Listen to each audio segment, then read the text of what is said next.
Welcome into another edition of the Baltimore Ravens Blitz. I'm auth-dhockensmith. It's a good time to be a Ravens fan. They come off a Week 4 game where they manhandled the AFC North rival Pittsburgh Steelers 26-14, and they improved to 3-1 on the season, now sitting a tie for first place in the AFC North with the Cincinnati Bengals, who beat the Ravens a couple weeks ago on the road. Another AFC North game awaits. It's another road trip, this time to Cleveland, for Sunday afternoon, 1 p.m. Eastern time, an intriguing matchup, Ravens-Browns. Let's first look back at that Steelers game just a little bit. Ravens jump out to a 14-0 lead. The Steelers claw their way back 14-14 in the second quarter into halftime. Then the Ravens defense puts the clamps on this Steelers offense, 47 total yards, no points in the second half. They win 26-14. Justin Tucker kicks 4 field goals to account for all the offense in the second half. Joe Flacco, another big game throwing the football, 363, 2 touchdowns, including an early 71-yard scoring strike to John Brown. That duo has been fantastic through the start of the season, set the tone early in this win over the Steelers. Joe Flacco, by the way, on pace for 5,008 yards in the 2018 season. Something tells me that I'll slow down just a little bit, but I think all the tweaks they made offensively paying off.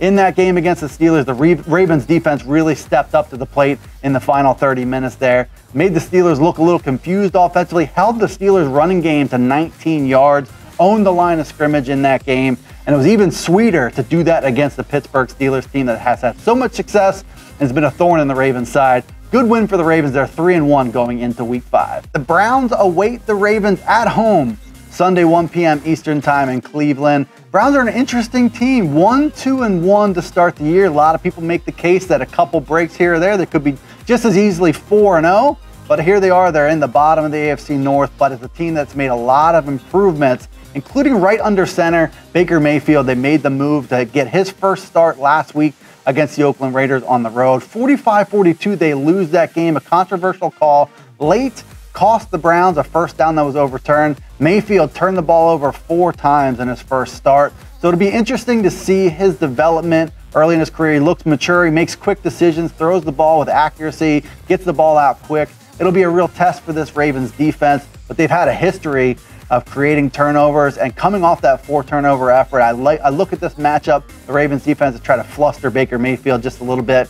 The Browns running game, they lead the NFL in rushing. They've got a sort of a 1-2 punch. Carlos Hyde came in as a free agent in the offseason. He also drafted Nick Chubb, who's a powerful, quick runner in the second round of the draft. He went for over 100 yards on 3 carries, 2 touchdowns as well last week against Oakland. We could see him play a little bit bigger role in this matchup as well. All right, some matchups to watch in this one for the Ravens. First and foremost, I think shutting down Baker Mayfield. If you're able to fluster him a little bit, show him some different looks that he hasn't seen before, an inexperienced quarterback, I don't care if he's at home or on the road, this Ravens defense is very, very good and should be tough at the line of scrimmage. Maybe has a chance to dominate both against the run and the pass. I think Joe Flacco, if he can stay on that collision course for 5,000 yards, another 300-yard type game, this would give the Ravens a really good shot to win. This Browns defense has come a long way. They're not the same pushover you expect them to be. Conquering them on the road would be another feather in Joe Flacco's cap. I think you watch out for these Browns running backs. I think this team is morphing into a run-first, run-heavy team. You saw a lot of Carlos Hyde in the first 4 weeks of the season. 22 carries again last week. You'll probably see some more Nick Chubb. But again, this Ravens defense has made its living for a decade or longer stuffing the run. It'll be interesting to see who exerts their will on that part of the game. All right, Aaron Kasanitz, PennLive beat reporter, joins us now to give his key matchups, some thoughts on the game, and a prediction. The Ravens come into this one as a 3-point favorite.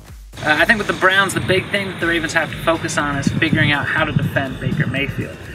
The rookie quarterback has only played about a game and a half of NFL action, so the Ravens don't have quite as much film to look at. They're not entirely sure how the Browns offense will run with Mayfield at the helm.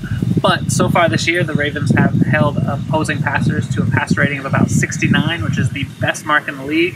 I think the Ravens can handle that. I think the Ravens secondary and the pass rush continue to play well. I think they figure out Mayfield, and if I had to guess, I'd say they go into Cleveland, get a win, and move to 4-1. Thanks, Aaron. I like the Ravens in this one. Rookie quarterback against this savvy veteran Ravens defense. I'll take that matchup every time. As I mentioned, the Ravens are a 3-point favorite. I like it to be a little bit on the low scoring side. I've got Ravens 21, Browns 16. Let us know what you think here in the comments section. Subscribe to the PennLive YouTube channel. Be sure to be back with us right here on the Baltimore Ravens Blitz next week.